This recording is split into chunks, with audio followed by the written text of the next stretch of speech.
Nous n'y pensons pas toujours, mais à chaque fois qu'on sort sa carte ou qu'on paie en ligne, on touche à un sujet absolument stratégique et pourtant presque invisible, la souveraineté de l'Europe sur ses propres paiements.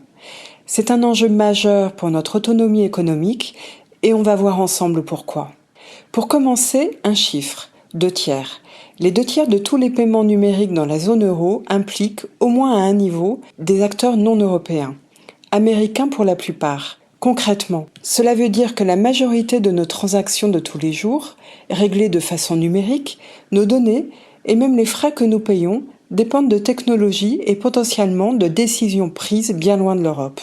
Voyons ensemble comment nous allons analyser tout ça. Pour commencer, nous allons prendre la mesure de cette dépendance. Ensuite, nous verrons ce que signifie vraiment la souveraineté européenne dans le domaine des paiements, puis nous découvrirons Wero, le projet qui veut changer la donne. Enfin, nous nous projetterons vers l'autonomie financière avec les développements prévus pour cette année 2026 et dans le futur. Première étape donc, la dépendance européenne. Nous allons voir que ce n'est pas juste une question de part de marché, c'est une vraie vulnérabilité stratégique qui se cache derrière un geste aussi simple que de payer son café.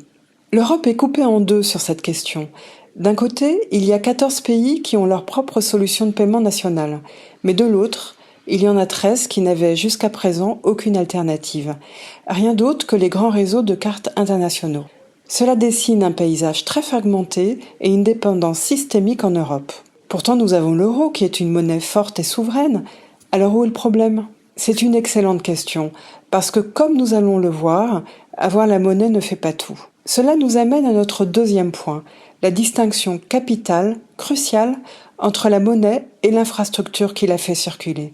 Pour être vraiment souverain et autonome, il faut maîtriser les deux. Et l'idée clé, elle est là.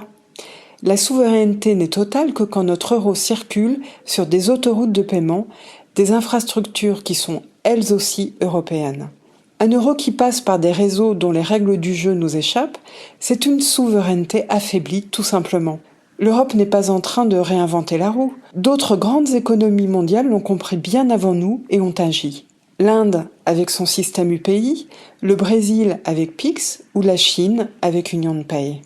Tous ont bâti leurs propres systèmes nationaux. Face à ce constat, que fait l'Europe ?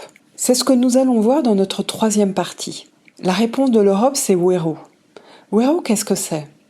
C'est le nom du projet porté par l'EPI, l'European Payment Initiative. C'est une alliance de 18 grandes banques européennes et prestataires de services de paiement européens qui ont décidé ensemble de créer leur propre solution unifiée. L'idée étant d'avoir un système unique pour tout faire. Aujourd'hui déjà rembourser un ami et très bientôt acheter en ligne ou en magasin. Depuis son lancement en 2024, Wero a déjà convaincu plus de 50 millions d'utilisateurs et traité 13 milliards d'euros d'opérations. Cela prouve que la demande est là et que la machine est déjà lancée. La feuille de route est très claire. Mais le vrai tournant, il est prévu pour le courant de l'année 2026 et 2027. C'est là que Wero s'attaquera au e-commerce et au paiement en magasin pour couvrir tous nos besoins. Tout cela nous amène à la dernière partie. En effet, au-delà d'un simple service de paiement, l'objectif c'est bien de construire une nouvelle forme d'autonomie financière pour l'Europe. La trajectoire est tracée. 2024 a été l'année du lancement,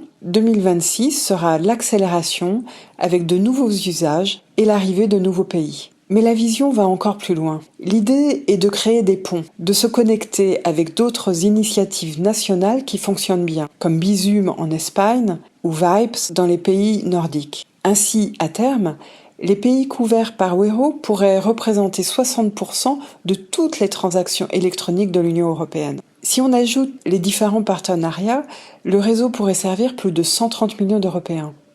On commence vraiment à parler d'un poids lourd à l'échelle mondiale.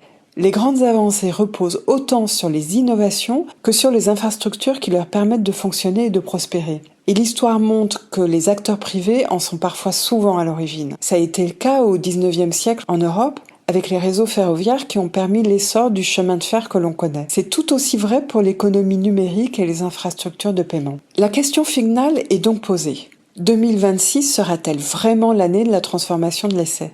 L'année où l'Europe prendra enfin le contrôle de ses propres rails financiers ?